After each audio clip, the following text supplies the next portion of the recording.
সিঙ্গাড়া জিলিপি, এই যে সিঙ্গাড়া জিলিপির দিকে কুনজর পড়েছে কেন্দ্রীয় সরকারের, তার গায়ে লিখতে হবে বিপজ্জনক অমুক তমুক নানা রকম ফতোয়া। আমরা পরিষ্কার জানিয়ে দিচ্ছি, মমতা বন্দ্যোপাধ্যায়ের মুখ্যমন্ত্রীত্বে পশ্চিমবঙ্গে এ ধরনের কোনো ফতোয়া মানা হবে না।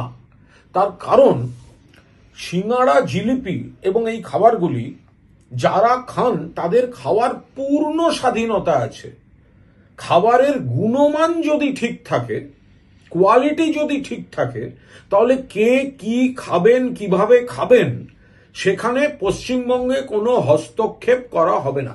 যে ধরনের এই ফতোয়া যেগুলো দিচ্ছে কেন্দ্র, মানা হবে না। সিগারেটের বিষয়টা আলাদা, সেটা স্বাস্থ্যের পক্ষে ক্ষতিকর, কিন্তু সিঙ্গাড়া জিলিপি বা খাদ্য বস্তু নিয়ে যদি কিছু হয় সেখানে গুণমান ঠিক থাকলে যার যা ইচ্ছে খাবেন।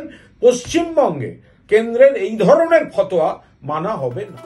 ফলো করুন সংবাদ প্রতিদিন ডিজিটাল।